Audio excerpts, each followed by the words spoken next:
So for one evening, they've let me loose and they're letting me pick whichever clubs I want.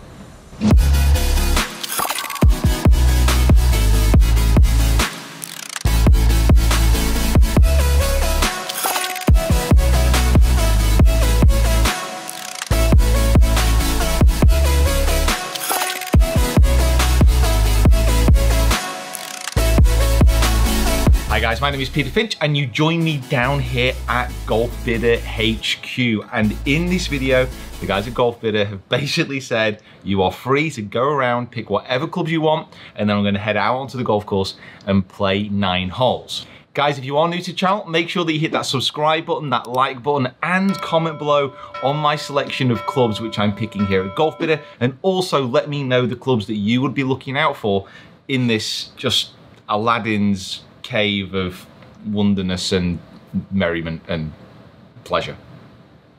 I'm also joined here on the camera by Craig Salter, a very good golfer himself, who certainly likes nice shiny golf clubs as well. We are kindred spirits in that matter. So we are going to delve into the depths of Golfbidder, pick these clubs, and then go play. Can't wait to see what I can find within these walls.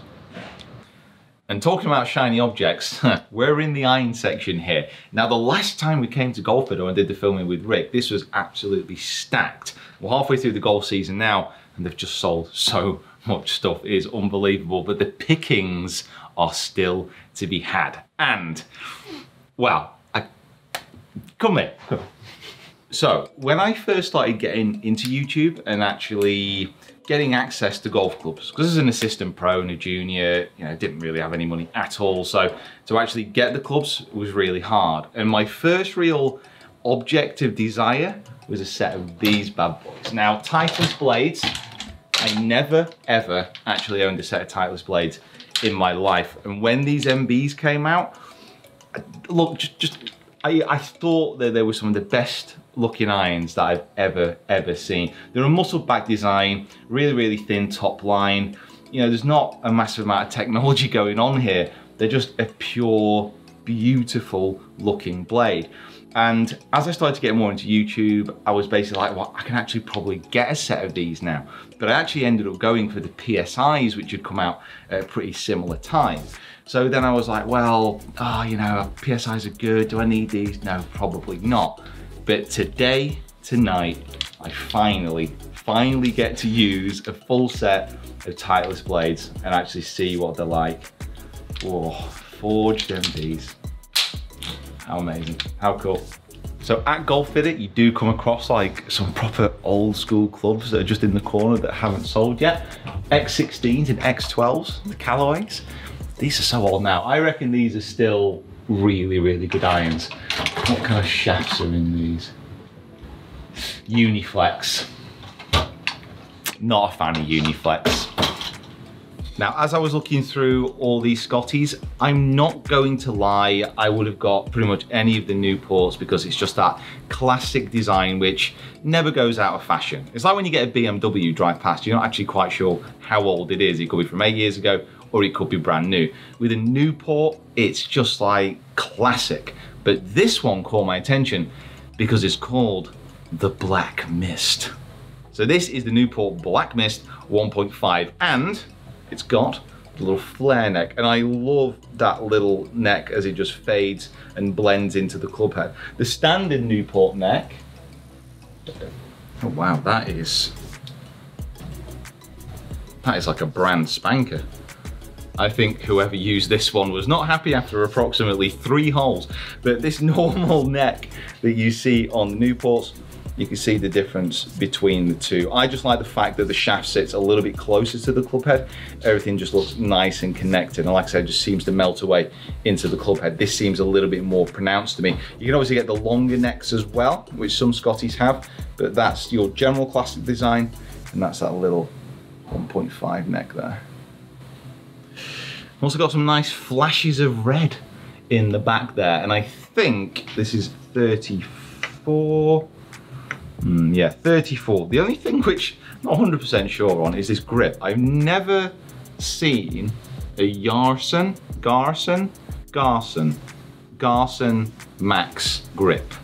I've never heard of it and I've never seen it. And I don't know if this has been put on the right way round. Because like the pointy bits at the front. Does that make sense to you? Have you seen one of these before? No. How do you use it? How do you, well... Demonstrate, Pete. How do you use it? Can you actually see, if you look down the top of it there, can you see how there's like a ridge that runs down the top? So normally the front of a putter grip will be flat. You've got like a little mounting range which runs down the middle of this one.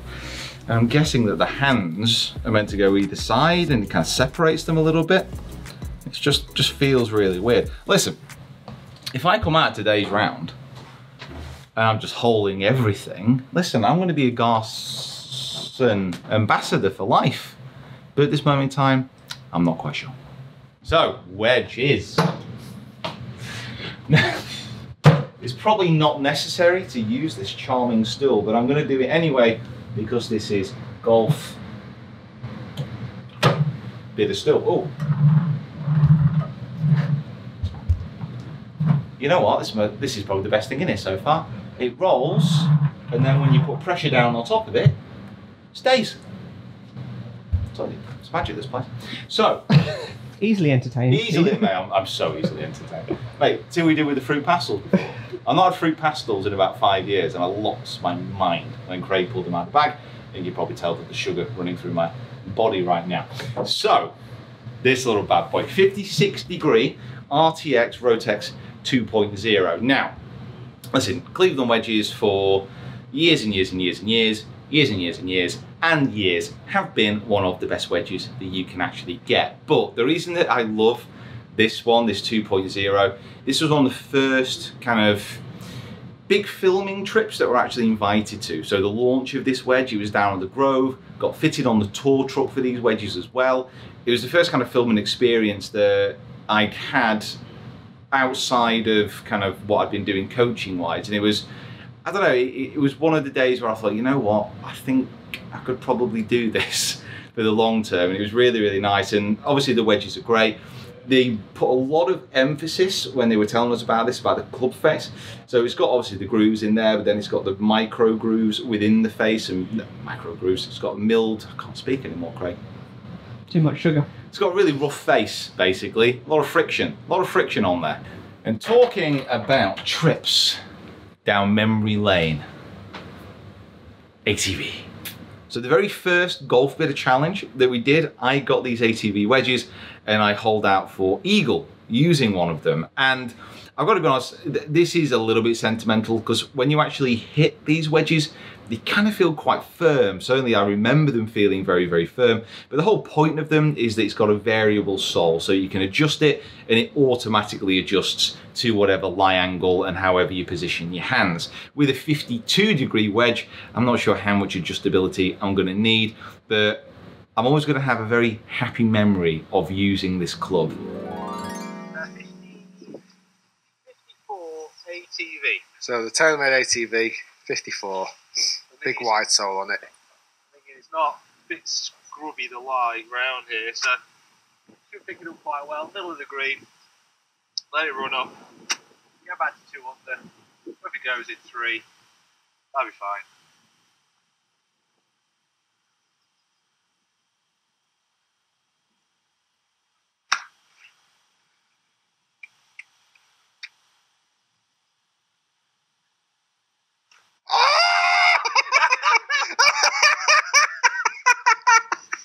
Oh my God!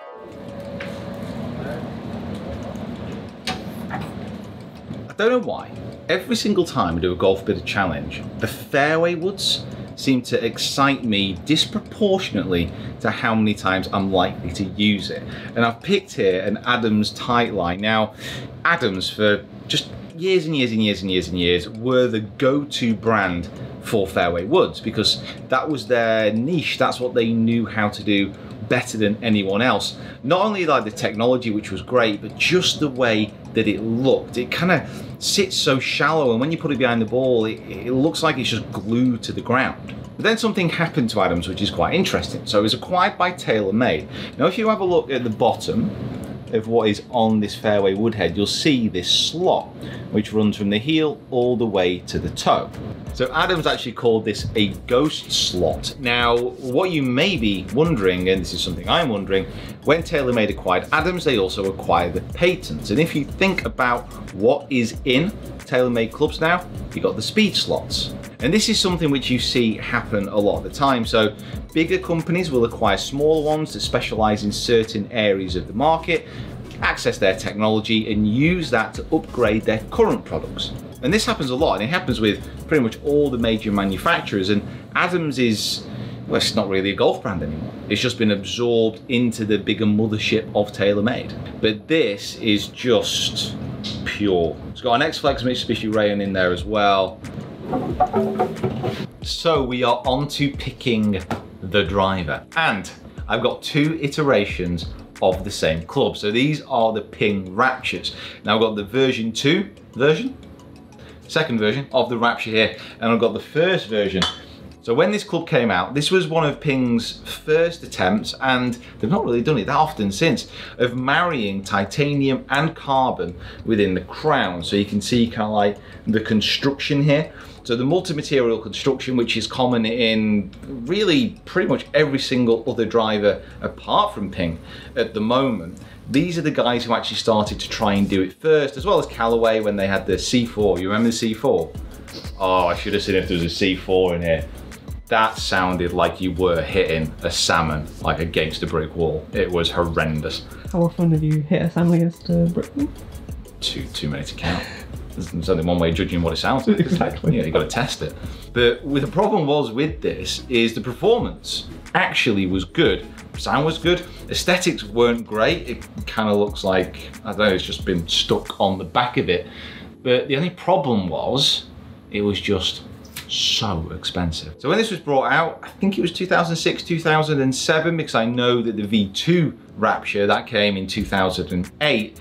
It was pushing, I think it was almost 600 quid at retail, which even today when drivers do seem to be very, very expensive when they first come out, it was incredibly expensive. Most drivers around that time were nowhere near that cost, but the actual construction of the head, putting that composite within the titanium crown, it was just too much. So even though it was a great club, and I remember having these in the shop and being excited about them at the time, we didn't sell any because it was just crazy money, crazy money. And very soon after, the V2 came out. So what they did with the V2, they basically forgot about sticking the carbon within the crown, realized that no one was buying it because it's too expensive, went back to a full titanium head, and then whacked some tungsten weights on the back of it. So more of a classic style of the Ping driver. This was cheaper, and well, not actually much cheaper, it's still expensive, but it did sell a lot more. And also, blast from the past, it's got a Pro Launch red shaft in there as well, which is also a classic in X. I'm really, really looking forward to seeing what this is like. So I need to leave Golfbidder now and head to the golf course. It's really light here in the UK at the moment till late, so we're gonna get a nice evening round in.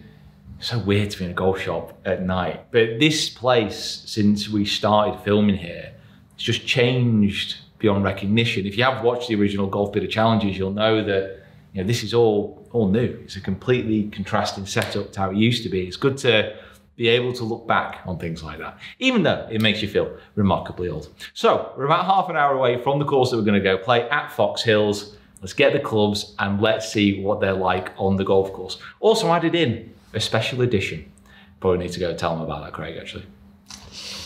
So we are down at the beautiful Fox Hills and I have my new clubs assembled within my bag. And you will notice I got 2 drivers. So talking through all that Rapture stuff before, actually discovered that the old Rapture has a Tour X stiff shaft in, which sounds like I should be giving it a go. So we can have a bit of a play around with those 2 Raptures. All the other clubs are as you saw. The first hole here on the long cross course is a par 4. Don't actually know how far it is or even if it is a par 4.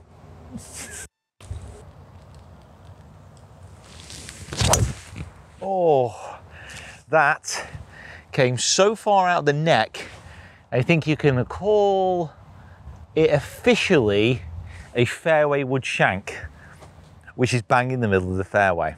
So 112 21 yards left in on this hole.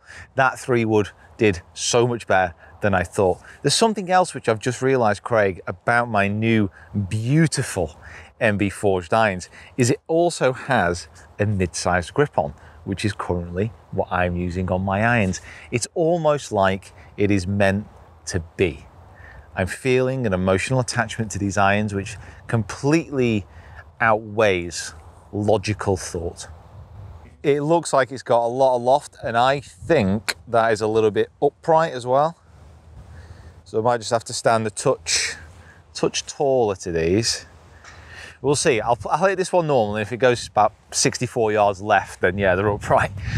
Taking dead aim here as the sun comes through the clouds.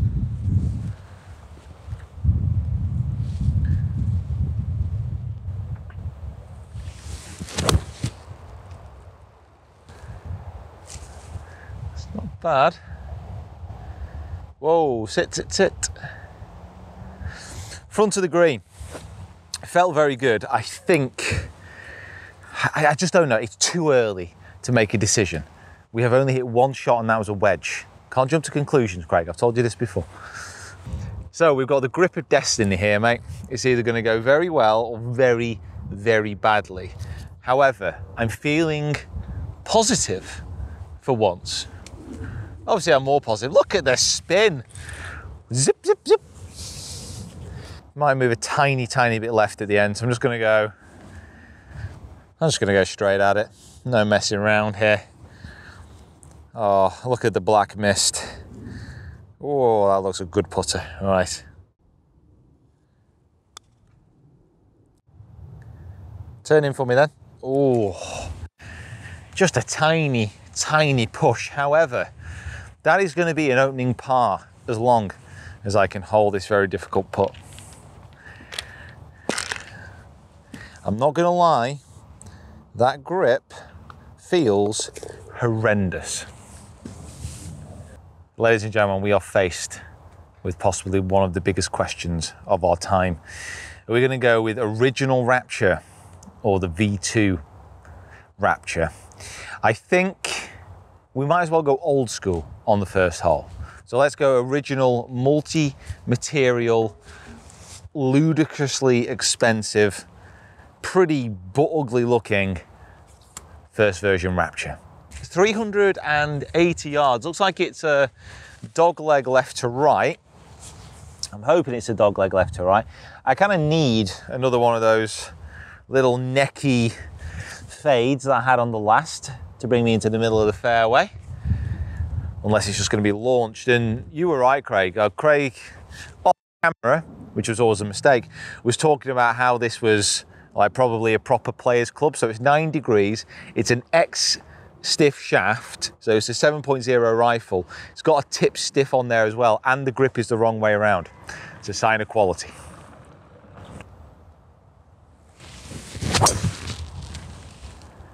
Wow. That is the most accurate drive I've hit. You know, I would probably say 2.5 years. It's a complete lie. It was very high, very spinny, but it's in the middle of the fairway. 117 yards. There's a theme occurring here. There's 118 yards on the first, and now it's 117 yards on the second, but crucially, and most importantly, it is also a little bit downhill, and the ball is on a little bit of a downslope. This is all factoring up to the fact that I don't want to stand on my ball, and I also am going to hit that wedge again.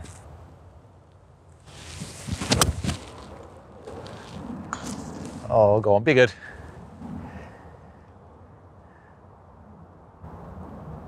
Oh, wow. Super firm first kick, that. It's all right, just ran on a little bit. Maybe out of the rough, just didn't quite grab. Just didn't quite grab. New ball marker, Foxhill Special. My sad obsession with collecting ball markers continues. I'd actually give, See, I'd give this ball marker, I don't know, I'd give it a 6 out of 10. I don't think it's quite cool. The logo's quite cool. And then it's got kind of these two different colours and of course the obligatory magnet in the middle, but I don't know, lacking a little bit of style. Got the manager from the golf shop, not happy. A little bit left to right and quite a bit down the hill, this one. Got to be wary of the pace. It's just going to slide a little bit, just a tiny bit right, just a tiny bit.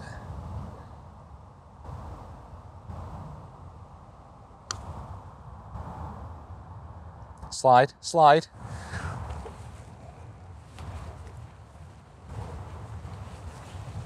Right, that's it. I am proud to represent the Garson Max Grip and the Black Mist. Together I sound like a pirate and I don't know, some kind of weird pharmaceutical company, but it's working. That is a birdie.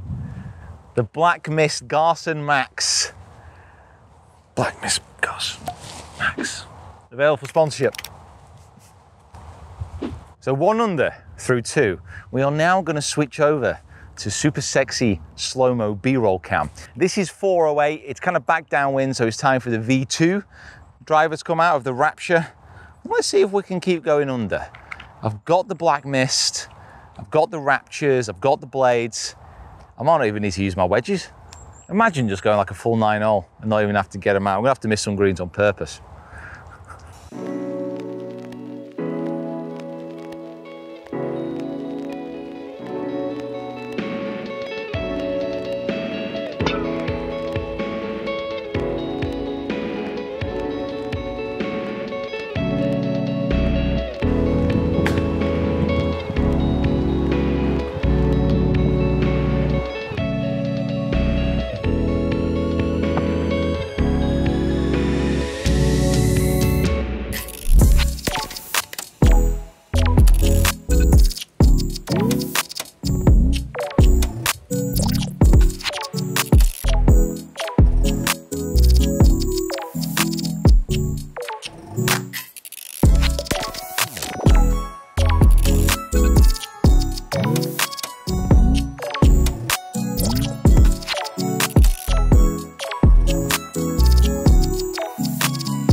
Well, Craig, that was quite the roller coaster of emotions on that hole, wasn't it?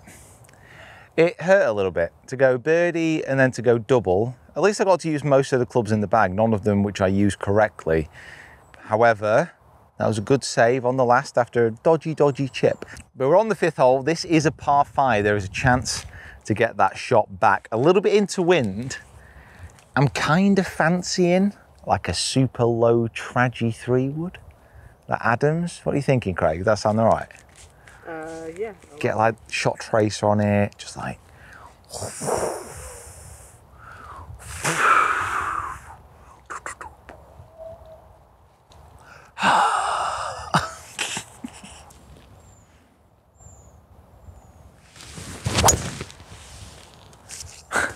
Well, it's literally gone right down the middle of the fairway. It is 40 feet higher in the air than what I wanted. I struck it amazing, but that's not low trage. It's not what people came to see. Yeah, so not quite the shot I envisaged, but it is centre of the fairway. However, the ultimate test, I believe, of any driver, past or present, new or old, is off the deck. Because off the deck is the purest test of a golf club that you can give, including drivers. And I've got 270 yards left. It's very unlikely I'm going to be able to reach because it is into wind. However, it is such a beautiful evening. The company is so good. The clubs are obviously working their magic on me as well. If I believe that I can get the Rapture version 1 to this green. Oh, got the low trage, no fade.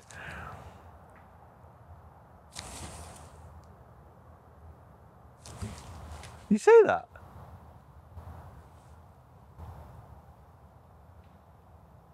So that pitched on line with the bunker, short of the bunker, and then like it sounded like it hit something and shot straight right, like literally 90 degrees right.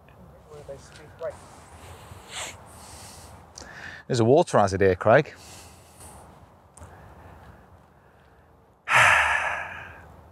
It's not ideal, is it? It's dry though. It's a dry hazard, and as per the 2019 rules, it does mean that I can ground the club. This better not be one of those things that looks dry. And then when you get in, it looks dry. It does look dry. We're okay. We're okay, we're safe. 85 left in, so it's the ATV. Let's just hope that this isn't the time that I pick a thin. So it's not gonna miss there, it's not gonna miss there. Okay, just a nice solid contact. Come on, why are you getting, don't be nervous. You can play this shot, don't be ridiculous, come on. 85 yards, just half a swing with this. Pin's right at the back.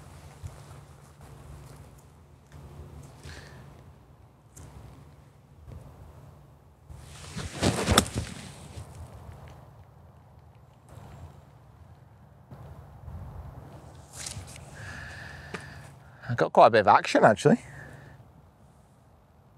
Oh, it straightened up.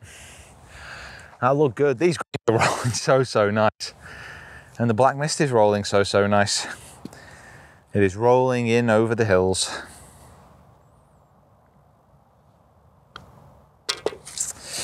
Well, still one over. I think the idea now is to try and get it back to level for these 9 holes. I think that's doable, Craig. I think me and you together, me playing, you filming / caddying, offering moral support.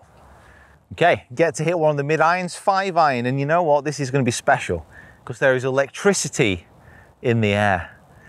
Can you hear it? Can you hear it above? So, no tossing the club up in the air in celebration here. In fact, I'm pretty sure that won't quite travel down from there, will it? Let's not try it then. 185 about, winds off the right. Pin is tight right, but this is a par 3. It's all about trying to get that hole in one. A little cut back into it.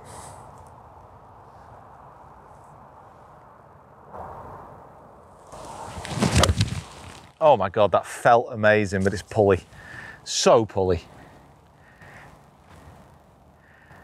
Well, Craig, when you pull an iron, it often goes that little bit too far. And I am 25 yards past the pin here.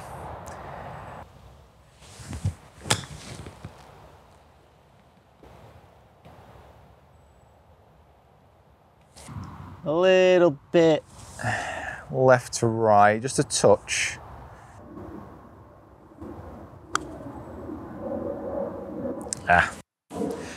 Just kind of went a little bit left off that fringe as well. Okay, I need some birdies and we are on a par 5, which is useful. Going to cut to sexy slow-mo footage and I'm going to stick to the original Rapture.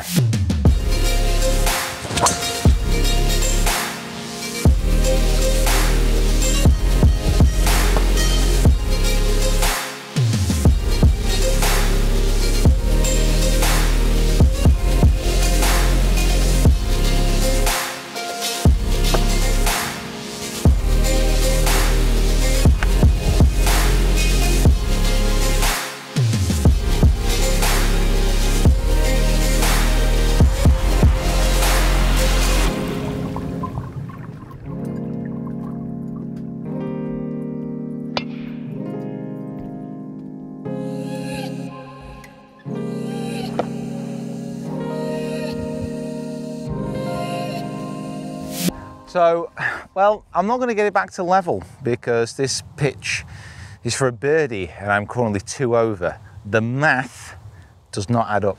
But to get up and down would be nice.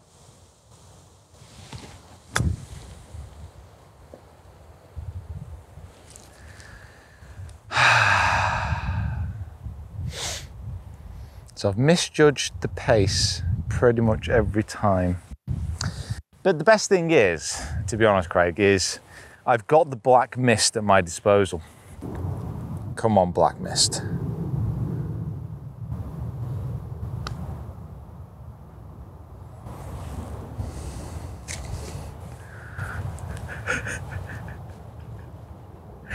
That went right, didn't it? That went right. Yep. So that is the end of those 9 holes. And I think we've learned some very valuable lessons. The version 1 of the Ping Rapture, even though it looked whoppingly awful with that weird webbing crown with the graphite and the carbon and all the rest of it, it is actually better than version 2, which goes off the planet when struck with my swing. It might just be my swing. The Adams fairway wood lived up to expectations. It looked amazing, some really good strikes despite not quite being able to control the flight as well as I would have wanted. The irons felt great, but I just could not. I was fighting so much to stop them going left, but to play with a normal lie angle to maybe slightly upright compared to my flat lie angles now, you could really tell the difference, probably more than I have been able to tell the difference in the past. The wedges, ATV, really like that one. A little bit disappointed about the Cleveland. I thought I'd actually play a little bit better with that considering the past that I've had. It was an old flame, you know, it's like visiting a city that you've not been to before and you meet up with an old girl that you used to know there. Esmeralda had changed, man. She was a different girl than what I knew. And of course the black mist, well, what can I say? That was by far the highlight for me. The classic design of that Scotty, it just looks so good behind the ball, so clean, so simple, and with that neck, it is really nice, very confidence inspiring. And to be honest, I putted pretty well with it, and including that snake down the hill. It was just that read at the end that kind of gazumped me. But guys, please, as always, jump down into those comments below. Let me know what you think about the selection. And of course, get your clubs in there as well that you would like to try and find in GolfBidder. I just want to say a huge thank you to the guys at GolfBidder for helping get all these videos together. Really enjoyed making them. I know you guys enjoy watching them as well. Huge thank you to Fox Hills for allowing me to come down and film on this 9 holes. There's 36 holes here, so there's a lot more of this place to explore. And I'm definitely going to come down and check more of it out for just such a unbelievably tree-lined golf course. Very Woburn-esque. That's the kind of vibe that you get from here. Big thanks to Craig on the camera as well. Really good work, mate. Thank you for keeping me company today. I know it's not been easy at times. It never is, guys. You have no idea what goes on behind the scenes. And also, thanks for watching. Please subscribe if you haven't. Comment, like, share the video around. Come on, Craig. Let's go have a chat about these clubs, mate.